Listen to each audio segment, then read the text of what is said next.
Hi, இன்னைக்கோட breakfast recipe என்னன்னு பார்த்தீங்களா? ஒரு அவலுக்கு வச்சு ஒரு தோசை தான் நம்ம பார்க்க போகிறோம். வாங்க வீடியோக்குள்ளே போகலாம். வணக்கம், welcome back to Divya Sriram lifestyle. நீங்கள் என் சேனலுக்கு புதுசாக இருந்து சப்ஸ்கிரைப் பண்ணுங்கள், பக்கத்தில் இருக்கிற பெல் கிளிக் பண்ணுங்கள், லைக் பண்ணுங்கள், ஷேர் பண்ணுங்கள், கமெண்ட் பண்ணுங்கள். வாங்க இன்றைக்கி என்ன வீடியோன்னு சரி. இப்போ நம்ம அவலுக்கு தோசை இல்லைன்னா ஊத்தாப்பம் கூட சொல்லலாம். ஸோ அதுக்கு நம்ம இன்க்ரீடியன்ஸ் எல்லாம் ரெடி பண்ணி வச்சுக்கலாம். நான் இதில் அவலுக்கு எடுத்துருக்கிறேன், ரவை எடுத்துருக்கிறேன், தயிர் எடுத்துருக்கிறேன். இப்போ நம்ம இதை ஊற வைக்கணும், நல்லா வாஷ் பண்ணிவிட்டு. ஸோ ஃபஸ்ட்டு நான் இப்போது அவலுக்கு ஒரு கப் எடுத்துருக்கிறேன்.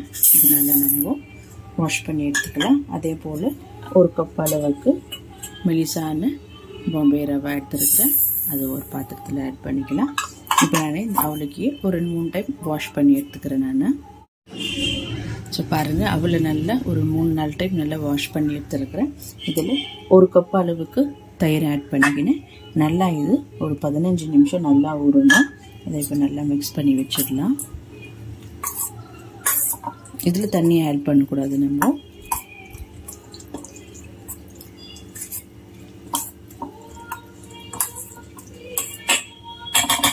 ஸோ இது ஒரு 15 மினிட்ஸ் நம்மளுக்கு ஊறணும். இது இப்படி இருக்கட்டும். இப்போ நெக்ஸ்ட்டு ரவையை ஒரு கப் ரவை எடுத்துருக்கிறேன். அதுக்கு தண்ணி ஆட் பண்ணி நம்ம ஊற வச்சுக்கலாம். ஒரு கப் அளவுக்கு தண்ணி ஆட் பண்ணிக்கிறேன் இதுலேயும். இது நல்லா ஒரு 15 மினிட்ஸ் நல்லா நம்மளுக்கு ஊறணும். ஸோ இது நம்மளுக்கு இப்போ ஊறி இப்போ ஒரு 15 மினிட்ஸ் நல்லா ஊறினதுக்கப்புறம் நம்ம பார்க்கலாம். ஸோ பாருங்கள், இப்போது ரவை நல்லா நம்மளுக்கு ஊறியிருக்கு ஒரு 10 நிமிஷம். அதே போல் நம்மளுக்கு அவலுக்கையும் தயிரும் கூட நம்மளுக்கு நல்லா ஊறியிருக்கு. இப்போ ரெண்டுமே மிக்சியில் போட்டுட்டு நம்ம கிரைண்ட் பண்ணி எடுத்துக்க போகிறோம்.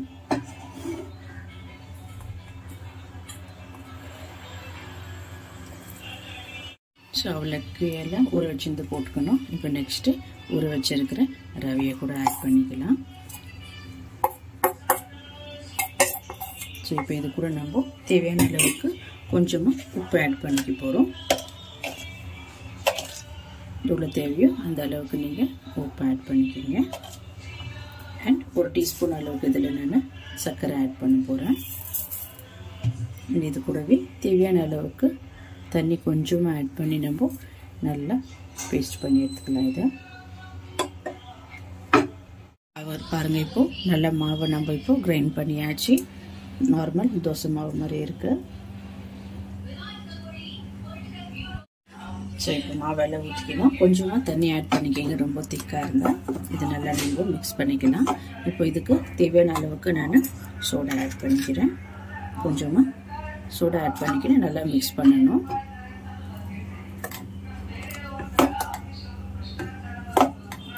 நல்லா மிக்ஸ் பண்ணிவிட்டு ஒரு 5 மினிட்ஸ் இது நல்லா ரெஸ்ட் ஆகட்டும். ஒரு 5 மினிட்ஸ் இருக்கட்டும். அதுக்கப்புறம் பார்க்கலாம். இப்போ நம்ம தோசைக்கு நல்ல ஒரு சைட் டிஷ் பண்ணிக்கலாம். வெங்காயம் சட்னி தானே பண்ண போகிறோம். இதுக்கு தேவையான அளவுக்கு நான் இப்போ எண்ணெய் ஆட் பண்ணிக்கிறேன். நல்லெண்ணெய் ஆட் பண்ணுறேன். நான் ஒரு 2 டீஸ்பூன் அளவுக்கு எண்ணெய் ஆட் பண்ணிக்கலாம். இது கூடவே ஒரு 3 ஆனியன் நல்லா கட் பண்ணி வச்சுருக்கிறேன். அதை நல்லா போட்டு இதில் நம்ம மீடியம் ஃப்ளேமில் நல்லா வதக்கணுன்னா இது நல்லா குக் ஆகணும், ஃப்ரை ஆகக்கூடாது. இது கூடவே நம்ம இது கொஞ்சம் 5 மினிட்ஸ் ஆயிடுது வரைக்கும் கொஞ்சம் பூண்டு ஆட் பண்ணிக்கலாம். இது நல்லா இப்போ வதங்கட்டும். சூப்பராக இது நல்லா வதங்கின்னு இருக்குது. இப்போ நம்ம இதில் பூண்டு ஆட் பண்ணிக்கலாம். நான் ஒரு 10 பல்லு பூண்டு அளவுக்கு கட் பண்ணி வச்சுருக்கிறேன். அதை ஆட் பண்ணிக்கிறேன். இதில் கொஞ்சமாக இதில் புளி ஆட் பண்ணிக்கலாம். ரொம்ப ஈஸியான ஒரு வெங்காயம் சட்னி. இது நல்லாயிருக்கும் தோசைக்கு. இது கூடவே நம்ம நான் ஒரு டேபிள் ஸ்பூன் அளவுக்கு காஷ்மீரி சில்லி பவுடர் ஆட் பண்ணுறேன். ஒரு காரத்துக்கு நீங்கள் வேணுமென்னா காஞ்ச மிளகாய் அது கூட யூஸ் பண்ணிக்கலாம். ஒரு 2 ஸ்பூன் அளவுக்கு காஷ்மீரி சில்லி பவுடர் எடுத்துக்கிறேன். இது நல்லா நம்ம வதக்கிட்டு போகிறோம்.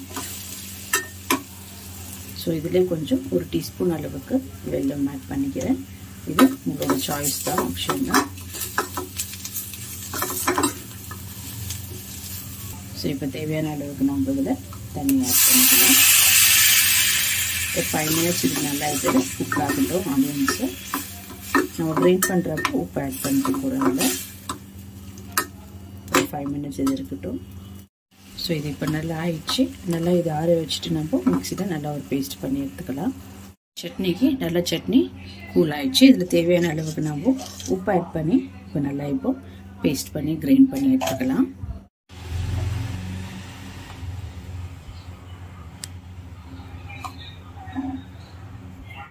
ஸோ கொஞ்சமாக இப்போ இதில் தாளித்து ஜஸ்ட்டு கடுகு கருவேப்பிலை மட்டும் தான், அவ்வளோதான். பாருங்கள், சூப்பரான ஒரு வெங்காயம் சட்னி ரெடி ஆயிடுச்சு. ஒரு தவா வச்சுருக்கேன். நீங்கள் ஐரன் தவா இல்லைன்னா நான்ஸ்டிக் தவா கூட வச்சுக்கலாம். கொஞ்சமாக இதில் எண்ணெய் ஆட் பண்ணி ஜஸ்ட்டு சீசனிங் பண்ணிக்கலாம்.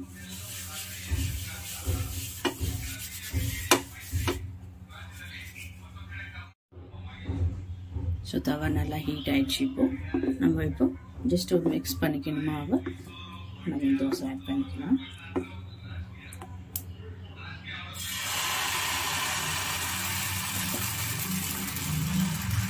இந்த சைஸில் இருந்தால் நம்மளுக்கு போதும்.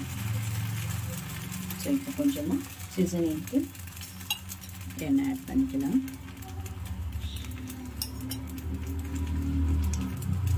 ஸோ இது லோ ஃப்ளேம்லேயே இருக்கட்டும். இங்கேயே ஒரு ஜஸ்ட் ஒரு half a minute இருக்கட்டும் இது. ஸோ பாருங்கள், இப்போ half minute ஆச்சு. நம்ம இதை எடுத்துடலாம். வேணும்னா நீங்கள் இதை திருப்பி கூட ஆட் பண்ணிக்கலாம். நான் திருப்பி ஆட் பண்ண போகிறதில்ல. பாருங்கள், சூப்பர் சாஃப்டாக எப்படி வந்திருக்கு. நார்மல் அரிசி தோசை மாதிரியே நம்மளுக்கு கிடைச்சிருக்கு.